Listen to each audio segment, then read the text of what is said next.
Hi, everyone. I'm Erin Berube. I'm a certified professional coach and strategy consultant with over 15 years of corporate leadership experience. I'm also a graduate of William & Mary's Flex MBA program, class of 2015, and I am just so excited to be here. So thank you guys for having me.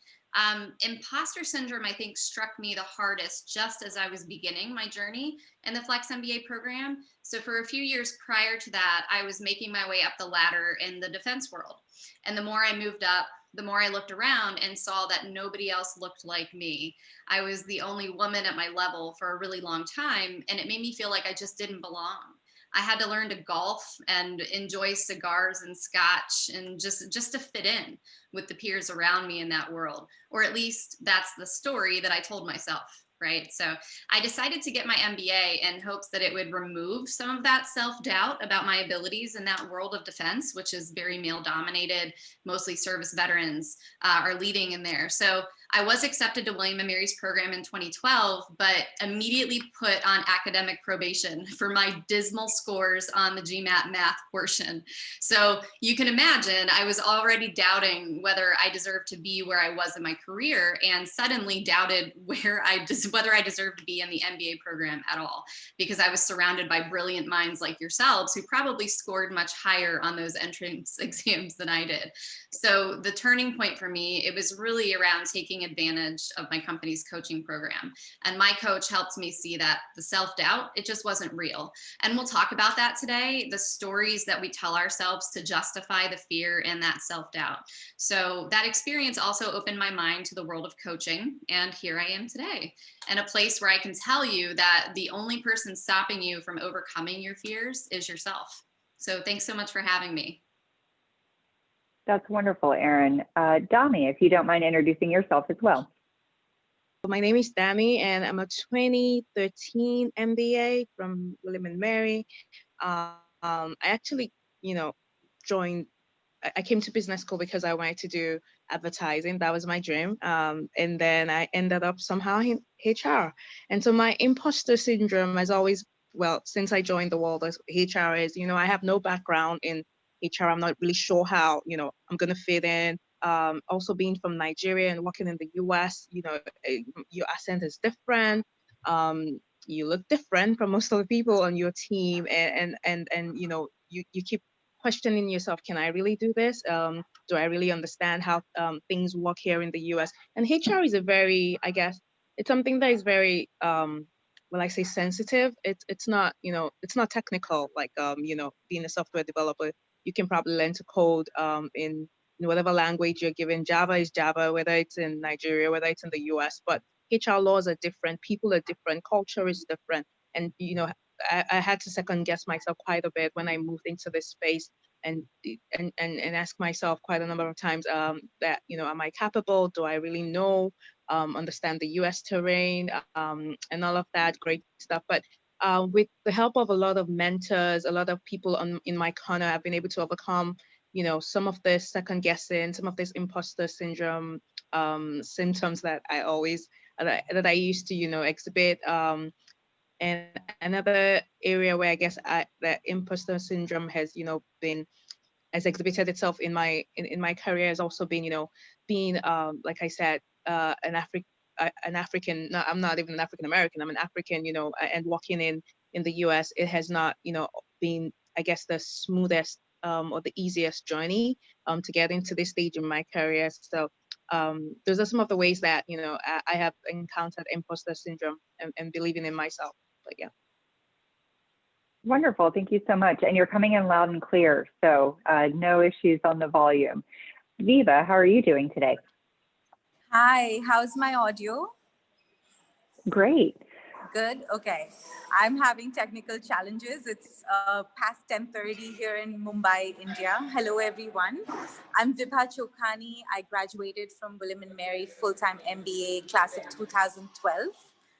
Just a year before Dami. So it's great to see you, Dami, here. Hi, Viva. Hi, I'm a professional coach. I do a lot of mindfulness-based leadership development work for leaders at the mid to senior level, as well as their teams. I decided to relocate to India just before the pandemic in March. So it's been quite a transition. certainly brought up a lot of the imposter syndrome that we're going to get into talking about. The one incident that I can specifically think of with imposter syndrome was I took entrepreneurship in the full-time MBA program, and I got really tired of all the professors as well as all our guest speakers speaking about how MBAs don't want to take up sales jobs. So I challenged myself to take up a sales job right after graduating and moved to New York City for really an unpaid job. They just agreed to put me on a 3-month trial, and they would pay me commission for any sales that I would make. And this was and I felt one to be cold calling nonprofits and social organizations in the US, and I had a pretty thick Indian accent at that time. I still do, but it's rounded off over the years a little bit. But there was definitely that moment of getting on these phone calls and cold calling nonprofit organizations and telling them about our service, which was a matchmaking platform that connected nonprofits with professionals who wanted to do skills-based volunteering. And I remember I felt underqualified for the job, having never had a sales job. Certainly, it was my first job in the US, so I was extremely nervous as an international student. And second, I remember I used to extensively look up every organization that I was going to call. This was a case of over preparation to the extent that I would ask my CEO for a window seat. This was in New York City, in downtown Manhattan.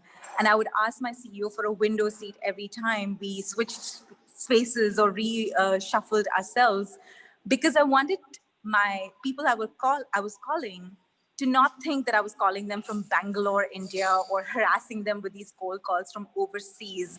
And I could make this, favorite joke of mine, which was whenever there was an ambulance or a fire engine going down the streets, you know how it is in New York, it's pretty loud outside. And sitting by the window, I could always say, oh, that's the Manhattan Symphony for you. And this was my favorite line on those calls. This was like an example of over preparation, because one, I did feel like, who was I as a fresh MBA international student having no work experience in the US to tell these nonprofit leaders what they should do and shouldn't do with their organizations as a consultant, as an advisor. And second of all, I was very conscious of my accent, similar to what Dami was saying, because I didn't want them to think that I was taking their time in the middle of a work day calling from wherever overseas. So that's just a snippet I wanted to share. I'm certainly excited to get into the conversation with all of you. Thank you. And to thank everyone for their transparency and for sharing their experiences. And I was just going to mention that personally, I have struggled with imposter syndrome at various stages of my career, including most recently where I went through a 14-month job search while I was finishing up my MBA and making the transition from being a consultant for women-owned small businesses to the corporate world. And that was an interesting experience of really having to stand in the truth of what I had learned, both through practical experience and through my academic situation, and bringing that into a radically different workplace. So I hope that all of the attendees feel like there was something shared at the beginning that resonates with them as we jump into some of the main topics. And what I was hoping we could do was at the very beginning, if everyone who is participating wouldn't mind in chat sharing some of the things that come to mind for them in terms of defining imposter syndrome or what that means for them. And then we can ask the panelists for their expert opinions about what that definition means or how it really works in the workplace. All righty. Isn't feeling like you don't belong in is feeling like you don't belong in a space or don't deserve to be there. That sounds pretty accurate to me. Erin, do you want to go ahead and build off Mackenzie's answer there? Yeah, I think that's great. That's exactly how I felt in the story that I told just a moment ago, for sure.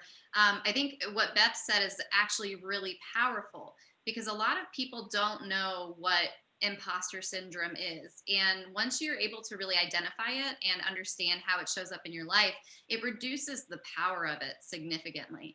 So it really is just any type of self-doubt that creeps in that keeps you from moving forward. And it's usually self-doubt that's caused by fear. And it can show up in so many different ways, mostly through the thoughts that I'm not good enough, I don't belong here, I don't deserve this, you know? And yeah, it's always fear-based in the beginning. That's an excellent point. And Josh shared that he perceives imposter syndrome to be a disconnect from your own skills and abilities with the space that you're in. And Viva, how does that resonate with you and your experiences? I was going to pick that up. Thanks, Caitlin. Josh, you're welcome. What you're bringing up is really key. The disconnect with the imposter syndrome is in the way of doubt, of actually thinking that you're not made out for it, you're not cut out for it, or you're going to be found out, meaning you have underestimated your abilities and your skill sets as opposed to the situation as it demands. So the disconnect, I want to clarify, the nuance here is the disconnect is of one of underestimating and doubting oneself, as opposed to the opposite or the inverse of imposter syndrome would be what's called the Mount Stupid, where you overestimate your abilities and your skill sets, and you have an inflated sense of your competence. But the imposter syndrome is where you don't have that. You have the opposite. You have a deflated or underestimated, doubt-ridden view of self, like Erin said, coming from fear.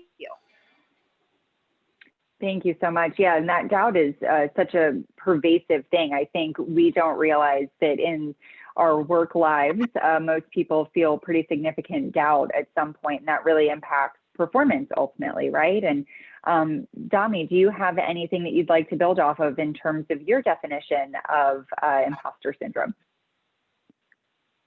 I definitely think that, what everybody has said is absolutely correct and apt. And I think, when I kind of moved into the HR world, one of the things that I learned real quick, especially because I support a lot of technical folks, so a lot of software developers, software engineers, the BA analysts, all those, fun folks and in this world, what we tend to see is we have a skew towards, men, and I would also say Caucasian and also Asian men. We have quite a number of Asians, that are more technical, more mathematical, more scientific. It's so hard in this space to find, women of color, women in general. And one of the things that we quickly found out was that women are not, so for instance, we would find that, maybe a man would apply for a job that he wasn't qualified for. But you couldn't even get a woman to apply for a job that she was overqualified for. And that's one of the, and learning that, I looked at myself and I'm like, that's so true, even about me, even though I'm not technical. Like I would not, my boss, I had a great boss with my old job. He would be like, I think you can do that job. And I'm like, nah, I don't think so. I think I need maybe more like 4-5 years experience to get up to speed to get to that point. And he would be like, no, the people that are doing that job are like, they don't even know anything. Well, sorry, but that he would basically say that. But just back to my point, right? That's a clear example of imposter syndrome, and I see it every day as a HR professional working with people. We basically have to encourage and even, I would say sometimes even, force women to say, you can do this next level job, go ahead and apply. Sometimes we have to offer them the jobs without them even applying, because if not, we're not going to get them to even take a look at, those opportunities and all that fun stuff. So those are clear examples of imposter syndrome. That's how I guess I would define it.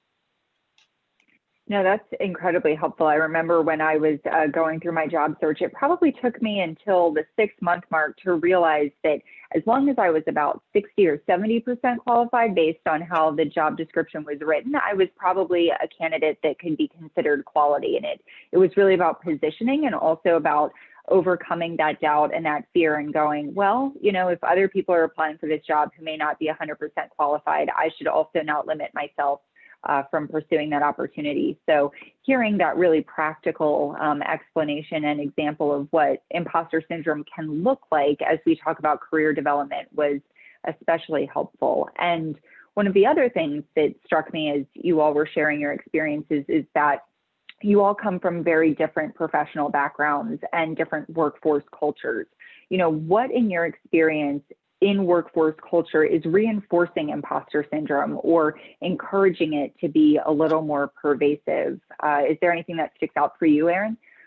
Yeah, and I'm glad you brought that up, because as I was thinking through and all the stories, I just wanted to make the point that I have a pretty equal distribution of executive clients who are both men and women. So it's about a 50-50 split for me among my C-suite clients. And men experience it just as often as the women do. So I think it's really important to say that up front, because one of those myths, to Caitlin's point, about that are, sort of prominent in the corporate world, is that it's not something that affects men, that it's purely a female experience. And that's just not true at all. That's one of those myths that just gets you every time.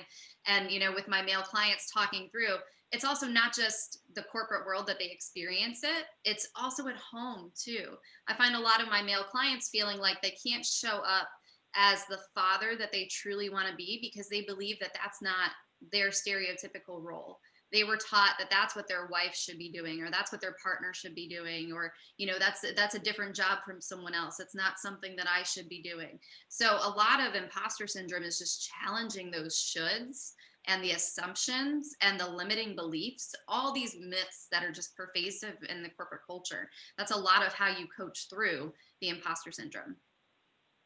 No, and that's fascinating, especially about the pervasiveness and sort of the universality of imposter syndrome, right? I operated under the assumption for a long time that eventually you would outgrow imposter syndrome. Like if I reached a certain job title or hit a certain level in my career, that it would all just disappear. And one of those, that was a myth for me that was really very strong, and that it took me a long time to understand. And working with startup founders really proved to me that it doesn't matter how successful you are or what C-suite seat you're sitting in, or even if you're entry level, that feeling of imposter syndrome is really commonplace, and it can present in different ways depending on your level, or it can even become more extreme the higher up in your career you get, because what got you here won't get you there. And so you think about, oh, well, 3 jobs ago I was really comfortable in what I was doing, but now this seems so much bigger. And so that myth for me was a big one, that eventually I would just outgrow it. And I think sometimes, the workplace reinforces that, where you see different types of confidence being presented at different levels, and you just make the assumption that the people holding those titles don't struggle with that feeling. But Dami, do you have any examples of culture that you see, especially on the HR side, that are reinforcing that imposter syndrome feel?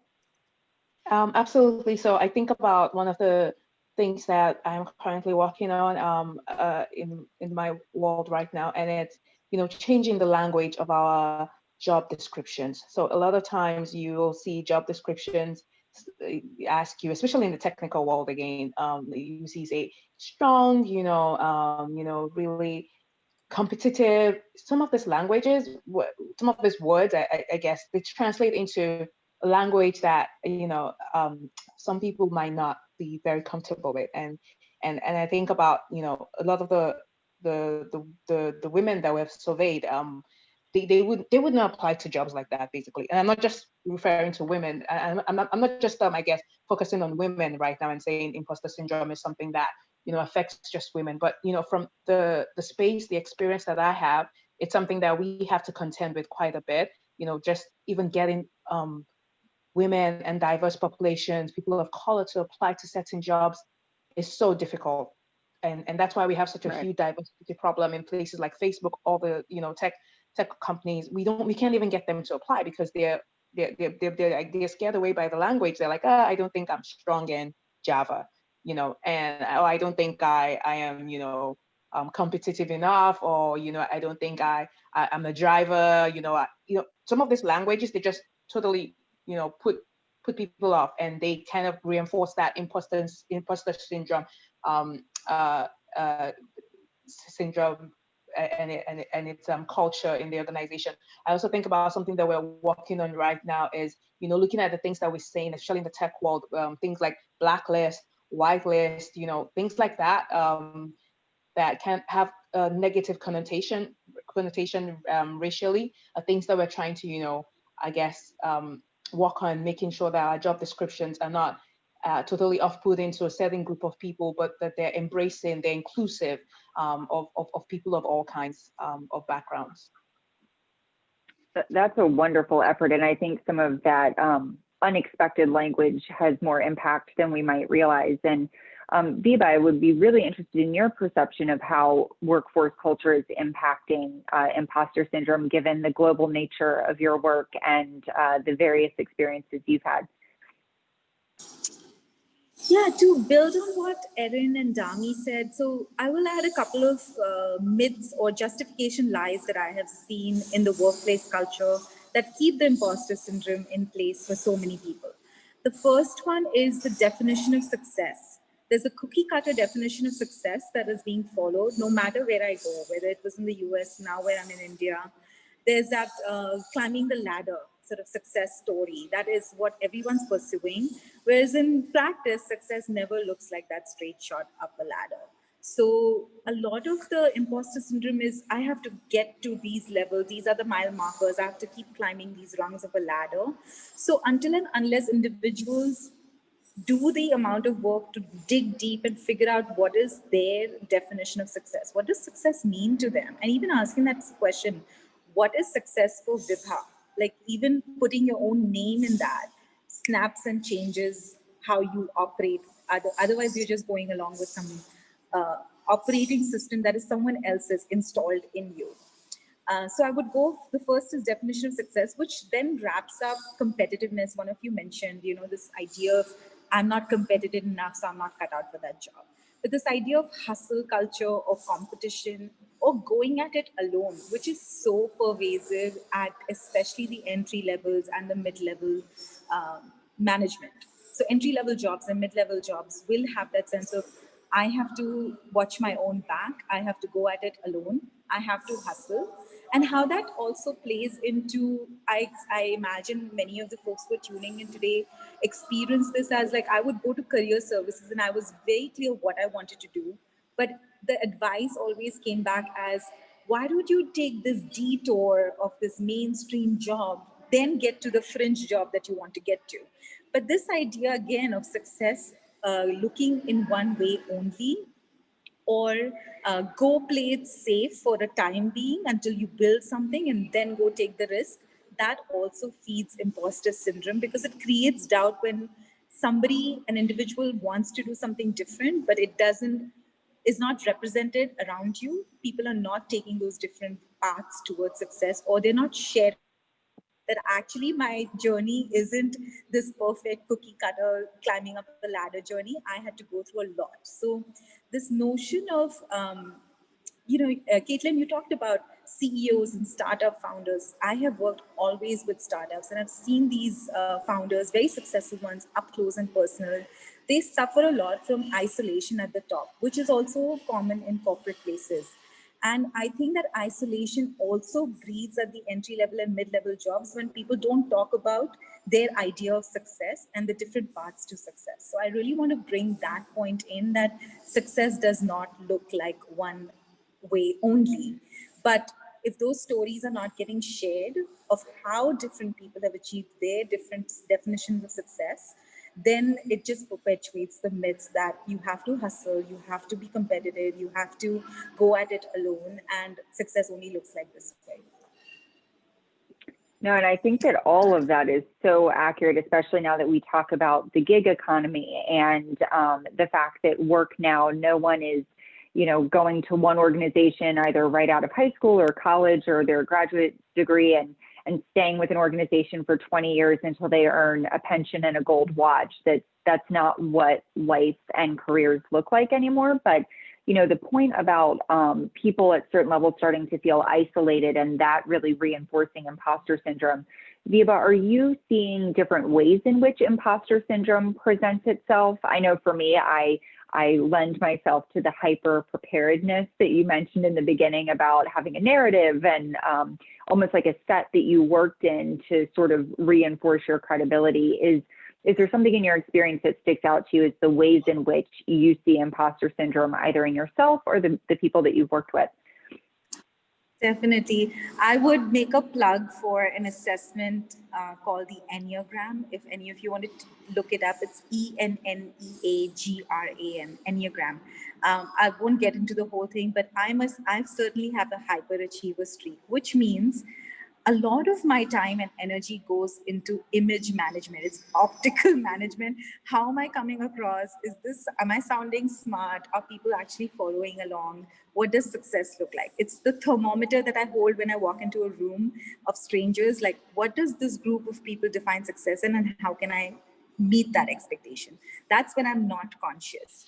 The other way I'll swing with over preparedness, which is part of my image management. Now I'm outing myself, is hyper avoidance. I will not even try something that I don't think I can succeed at. I will just not even go there. And that means I miss out on opportunities to learn, to experiment, to innovate, because I'm not, I'm not expanding my repertoire. I'm not trying new things if I'm not conscious enough. So I see people swinging between the over preparedness to the hyper avoidance as the continuum of imposter syndrome. That really just hits home. I don't know if it does for you as well, Erin. Is there another example of imposter syndrome presentation, or are we feeling like those two extremes are pretty much the gold standard? Yeah, so I definitely, you will see those most often, those two extremes that Vipa just covered very beautifully. So thank you, Vipa, for that. I think the other place where I see it come up a lot is rationalizers. So people who have 1,000 reasons as to why they're not moving up in their organization, or they're not taking that next job, or they're not going to take on the project that's handed to them on a silver platter. You'll see this in teams for people who have this mentality that, it is what it is. I can rationalize, I'm okay. The problem with that is that they're often settling for less than what they truly believe that they can achieve. So that's another way to recognize it, is the common rationalizers who are around you. Wow, that's again another. I feel like you're speaking directly to me and all of the things that I have attempted to do in my effort to hide from potential or from the next steps. Dami, I would be fascinated to hear from an HR perspective whether or not you see different iterations of imposter syndrome, or if, as someone who is working either with internal employees or potential recruits, about how you either help manage that imposter syndrome, or whether there's a different approach that you use for the different types of imposter syndrome presentation. I think that, giving people an opportunity to see people that, I would say maybe examples. So for instance, one thing we always talk about, giving people a picture of what they can be. So I think about, Kamala, sorry to use political stuff here, right? Kamala kind of, broke that glass ceiling, and she made it possible for, I guess, little girls that have ever wanted to be in politics. I'm not one of those, to dream and say, maybe I can be VP tomorrow. Maybe I can even be president tomorrow. So helping people paint that picture of, hey, it is possible, despite, your background. Maybe you have a degree, maybe you don't have a degree. One thing that we try to do quite a bit in my space is make sure that we have people from all kinds of backgrounds as leaders. That way people can picture themselves that, if he can do it, why can't I do it, right? So helping people with that picture, I think it helps.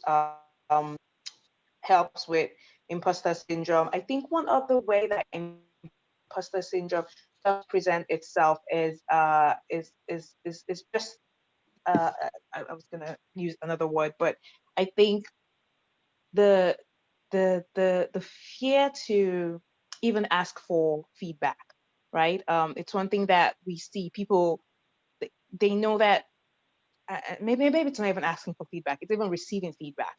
When you want to give feedback to someone, they're kind of not open to the feedback. I think that's one way that imposter syndrome does present itself. But yeah. Wow, and that whole feedback piece, I think, is especially important as we think about like middle management or people who are making that progress, and you have to really use that feedback in order to advance, and that can be a real limiter. But in addition to the explanation you just gave about examples, Dami, do you have any other ideas for what it's or recommendations for how to work with someone or for someone who has imposter syndrome and managing that in a way that's constructive as a fellow employee? One thing that has helped me, overcome some of, I'm not going to say I'm, 100% cured of imposter syndrome, but one thing that has helped me is, having a great mentor, somebody that, gives me feedback and also shows me up when I'm feeling, like I'm, a loser or something like that. Having that support system, it does help you quite a bit. And one thing that I always, at least while I was at Xerox, we did have something called, a sponsorship network where we would encourage our leaders to look out for people to sponsor, to mentor. And here at Bank of America, we actually have a formal program around it. So for our top talent, we do have people to sponsor them to, say, hey, I heard about this great role. I think you might be great for it. Hearing someone, that is a senior leader say that to you makes a whole lot of difference than you saying, maybe I should apply for this job. Maybe I shouldn't. I don't think I'm good enough. I think I'm maybe 50% good enough. But hearing it from someone that, has had a whole lot of experience, is senior in the organization saying, I think you should apply for that job, it makes it makes a world of difference. So I think if you have, people on your team that are struggling with this imposter syndrome and you do see value in them, match them up with a mentor, match them up with a sponsor, give them opportunities for exposure. That always helps. And also give them opportunities for coaching, for training within the organization, and also outside the organization if you can afford that. Wonderful. No, and mentorship has definitely been a big game changer, at least in my career. I think that it really helped me move through some of those darker periods of imposter syndrome. But I also think about the classmates and friends that I made through my MBA program. They wound up being some of my biggest cheerleaders and sounding boards that helped stop imposter syndrome sometimes before it even started, or at least help me fake it until I made it. So Viva, do you have any other recommendations for either working with or for someone who has imposter syndrome? I'll just build on a couple of things. I think Dami brought in a really great point about mentors and sponsors. And I just got an article on LinkedIn that women especially need fewer mentors and more sponsors, and how I'm differentiating between those two. And I think the article also touches on is the mentors are the ones that are like giving you counsel, giving you advice, prepping you up. Sponsors are the people who are taking your name in rooms that you're not present in. And that, I think, is really important. So I'm going to tie that up with one of the other tricks I've used with my clients is when they're trying to apply for a job, where especially like research shows women look at a job description and say, I only meet 70% of the criteria or 90% of the criteria, but not 100%, so I'm not going to apply. Whereas men actually do apply for jobs where they may be even just 50% more qualified. But to get a friend or a sponsor or an advocate or a champion to actually like put yourself in their shoe and say, what would person X, how would person X pitch you for this job?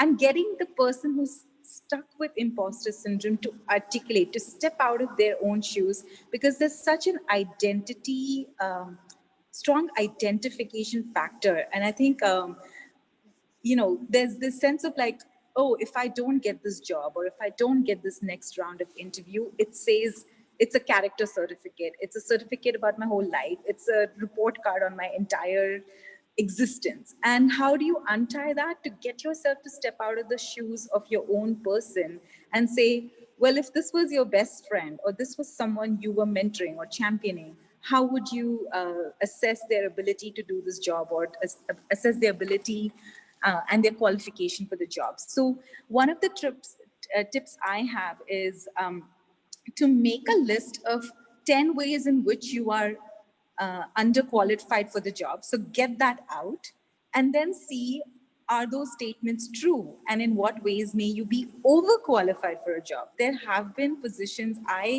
after my full-time MBA, applied for a job that they said I was underqualified for. Then I applied for the same job because I really wanted to work for that organization. And they said I'm overqualified for that other job. So it's always about finding that there's not one story there. And to simplify that story is doing ourselves a disservice. So see if we can put ourselves, step out of our own shoes, step out of that personal identification that gets wrapped up. And how would you pitch this if this was your best friend or this was someone you actually have a vested interest in? How would you pitch them for this job? And that kind of exercise always helps. The other that I read online was pretty cool, and I'm trying it out right now, is every time we say something about ourselves, to add our name to it. So if I'm saying something like, I'm not qualified for the job, to say, Vibha, you're not qualified for that job. And somehow calling my whole self in with my name makes that statement less true, actually, because other aspects of my being beyond my imposter also show up, which means the parts of me that are qualified, that are risk taking, that are confident, that may be, willing to take a chance on myself, also get called into the picture, as opposed to the naysayer, the doubting, the imposter. So even just using your first name, inserting that in the places where we're talking about ourselves, sort of shifts the way we align with it. That's wonderful. And it actually reminds me of something that Erin mentioned during our initial rehearsal call about how she manages her imposter syndrome. And I loved this recommendation and would love for her to share it with our attendees, because it not only made me laugh out loud, but it's also an idea that I am stealing for my own life. Yeah, so, it's important, like I said early on, to really identify when it's happening, because when you identify it, you take away some of the power, right? When you know that it's there. So in coaching, we often encourage folks to create a monster or create some sort of thing that represents the imposter. And for me, it's the Stay Puft Marshmallow Man, the big blown up, if it's before your time, I apologize, but it's from Ghostbusters, the giant marshmallow that just like marches through the city. And you have a choice if you've got this marshmallow man showing up, looming over you. You can either continue to say, I can't do it, and blow him up and get him bigger and bigger and bigger.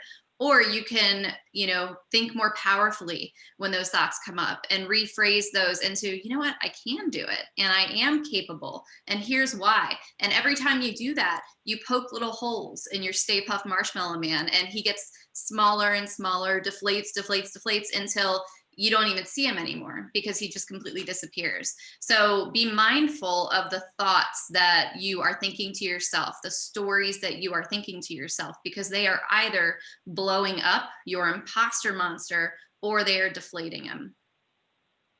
No, and it's interesting because that imposter monster, I think we all have a different version of it. Mine is not quite as cute as the Stay Puft Marshmallow Man. It's more on the Eeyore side of things, where it's just kind of defeatist, and you operate under, oh, well, why me, or, what's happening, especially in those big life moments where you're applying for jobs, or you're up for a promotion, or you're trying to finish your capstone project for your MBA and you feel like you'll never get there, and you feel underqualified. And so, Jami, I would be fascinated to hear if you have named your imposter monster, and if you have, what that looks like for you. Well, I don't have any names for my imposter monster, as you call it. But I do like, what Erin shared. I think it's important to name things in our lives. And just like, Vibha also said, you putting your name to something makes it sound, less true, and saying, hey, Dami is not qualified for this role. I don't think I would ever say that about myself, about any role, even if it was the CEO role. I don't think I would ever say that. So those are some good tips that both folks have shared. I think that the one thing is, once you're able to recognize the situations or the circumstances where imposter syndrome shows up in your life, in your world, it's always important to have a framework of how you deal with it.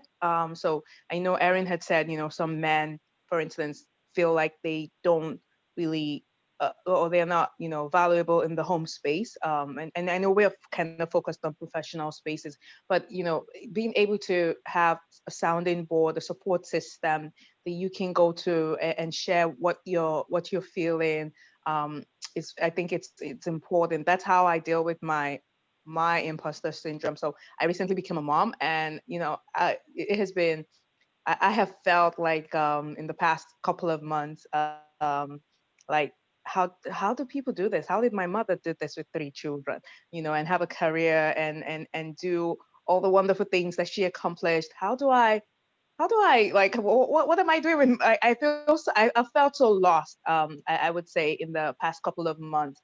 And it has been me, being determined to say, you have to overcome this, if for anything but for your daughter, so she can come and see that you have laid an example, and she has um no excuses, I guess, in the future to say, this or that. So I think it's important to have a sounding board, to have a support system, to have a framework with which you deal with your imposter syndrome when it raises its head up. And there's some times where you might not even recognize it for what it is. Like, me being a first-time mom, I didn't know it was an imposter syndrome situation.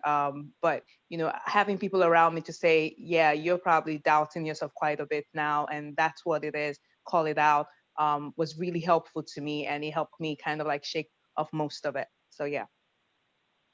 Thank you for sharing that. Yeah, I think one of the Caitlin, things that no, please go ahead. I was sorry, going to just can I thank just say one quick Dami thing for, before you go? of course. Before you go, Caitlin, I think building on Dami's thing, to recognize and call it out, I would just want to add that the fact that your imposter shows is actually a cause for celebration, because that means you're on a precipice or the threshold of stepping out for something that you're shooting for, that you're aiming for. And so the fact that the doubt shows up means we're trying something bigger. And that is cause for celebration. Of course, then we need reinforcement, we need the support systems and everything that we've just talked about. But I just wanted to point out that recognizing when the imposter or the doubt shows up is cause for celebration, because that means you're heading in some bigger direction. That's fantastic. And actually, I was going to ask for your insight onto that, because I feel like we often see imposter syndrome as sort of the end of the road rather than the start of something new. And you're so right that we only tend to be afraid when it feels like we're on the verge of greatness or the next step. So in addition to really celebrating that, Erin, I know that you had mentioned that you had a 3-step process that we could use to identify and overcome imposter syndrome. Would you mind sharing that with the group? I'm sure the attendees would love to hear it. Absolutely. So I'm going to tell you a quick story because it exemplifies those 3 steps, and then I'll summarize at the end, because stories just tend to stick, a little bit better than steps. So I have a coaching client who is a leader in data science at CVS Health.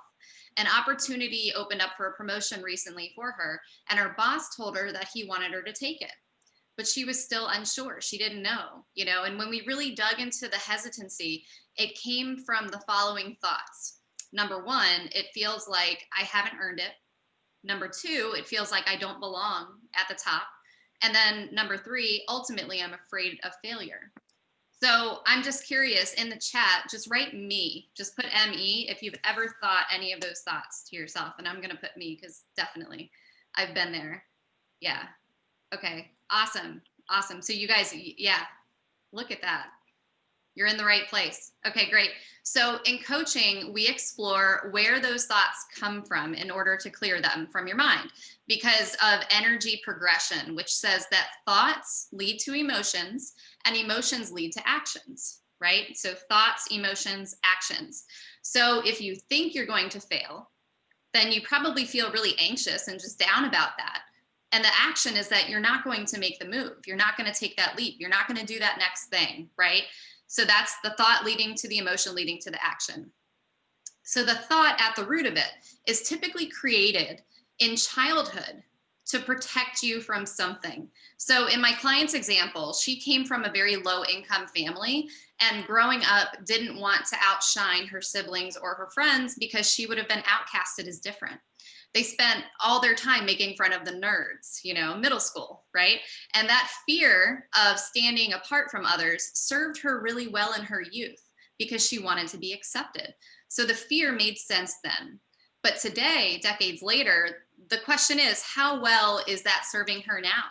Does she still need that protection from her judgmental middle school friends? And if the answer is no, then what's really holding her back from taking the leap?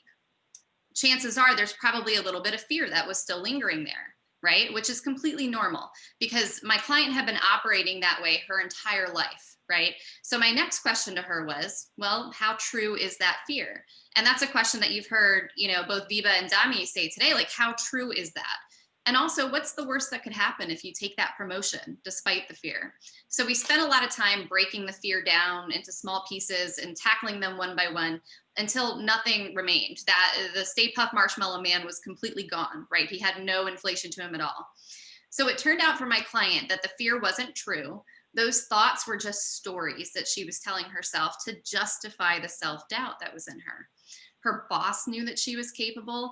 Her peers were even excited for her and they celebrated her, right? Which was a big fear. Am I going to fit in if I take this promotion and I surpass my peers? And she had already proved her abilities to earn this promotion. So she ended up taking it.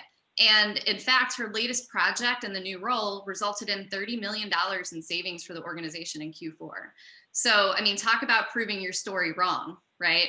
So if I'm going to summarize this example into those 3 steps, the first step is asking yourself, where does that fear come from? Where does the self-doubt come from? And how did it serve me when it started? And really, really reflect on that and figure that out. Where did it come from? How did it serve me? And how is it serving me now? So that's really the first part, is that awareness of, is it really serving me today? The second piece, number 2, is how true are the lingering fears that are still sort of floating around your brain right now? Those stories that you're telling yourself, right? Are they actually true? And write them down. And, we heard earlier, just write the reasons why you think you're unqualified for this job. And then question each one of those. Is that an assumption? How true is that assumption? Okay. And then the third piece goes back to energy progression, the thought, emotion, and action piece.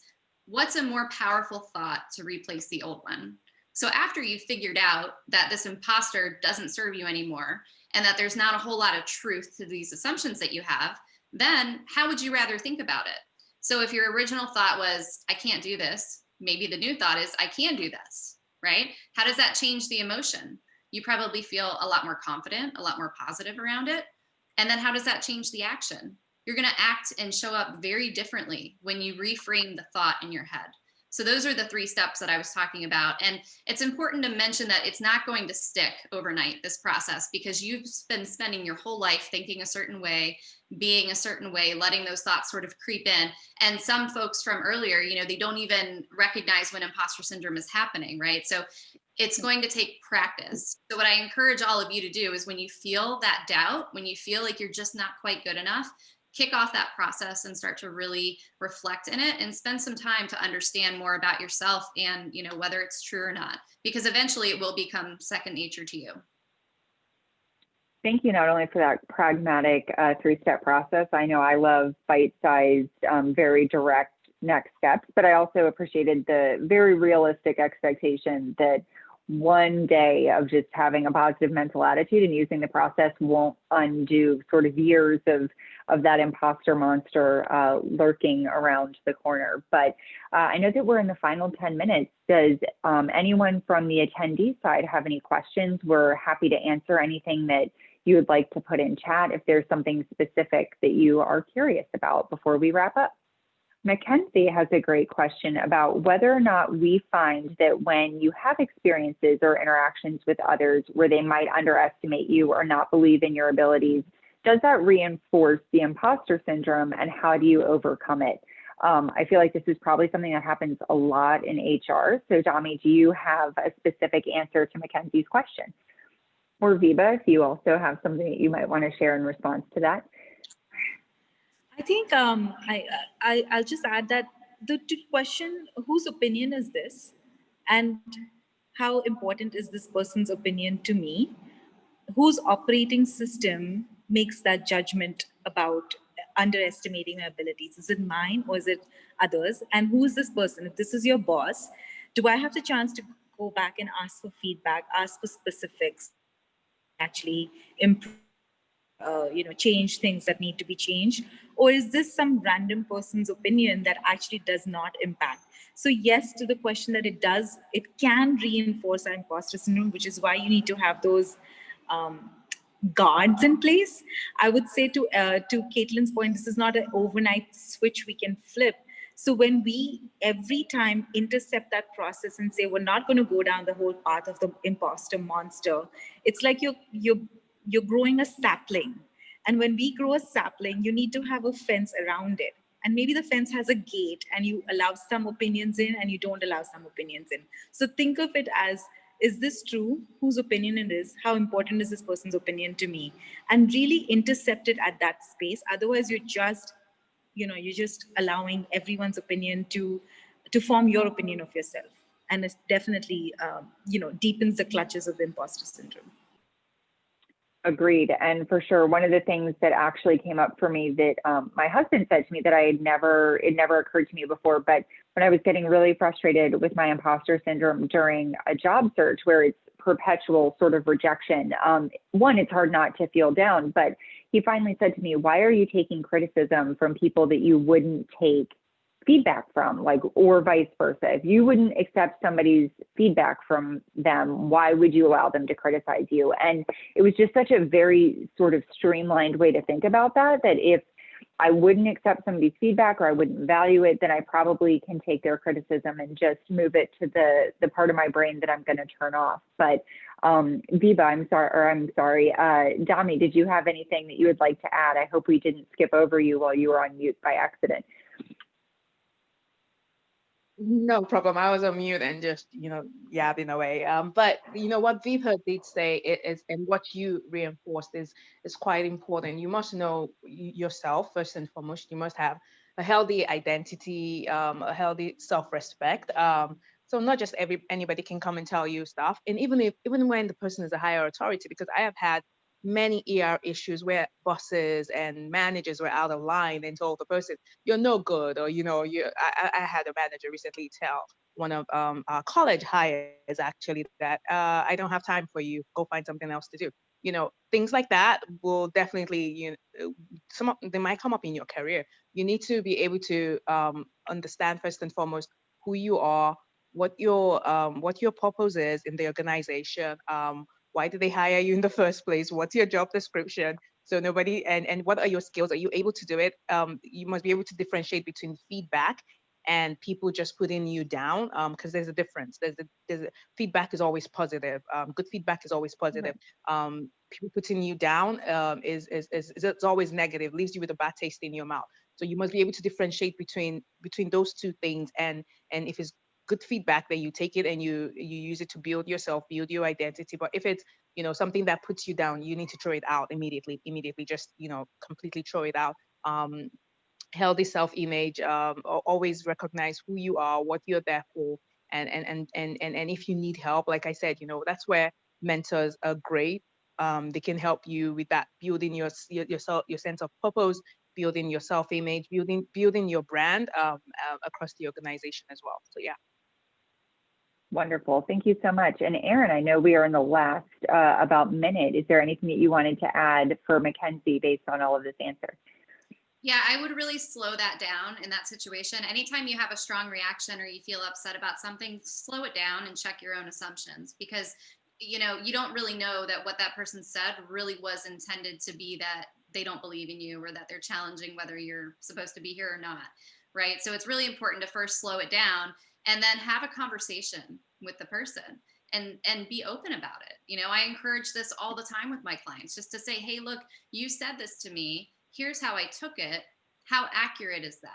Right? And just leave it open for discussion. And chances are you will build a beautiful relationship with the person who you thought was downing you in the first place. Wow. Well, I think slowing it down is a great way to sort of wrap up today, because I think if one, we're slowing down and receiving that feedback or that criticism, or even just slowing down our own thoughts and doubts and fears, we will better be able to tackle imposter syndrome.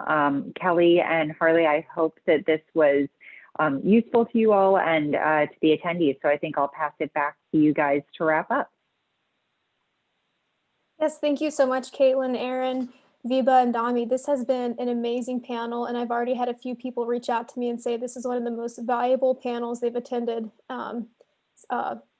that's been offered by William & Mary. So thank you, Kelly, and also Lisa for planning this, and just want to let all the panelists know that, all the attendees know that the panelists would love for you to reach out to them on LinkedIn. So feel free to connect with them, and I'll be sending their LinkedIn profiles out again after this. And thank you all so much for attending, and panelists, thank you so much for your time.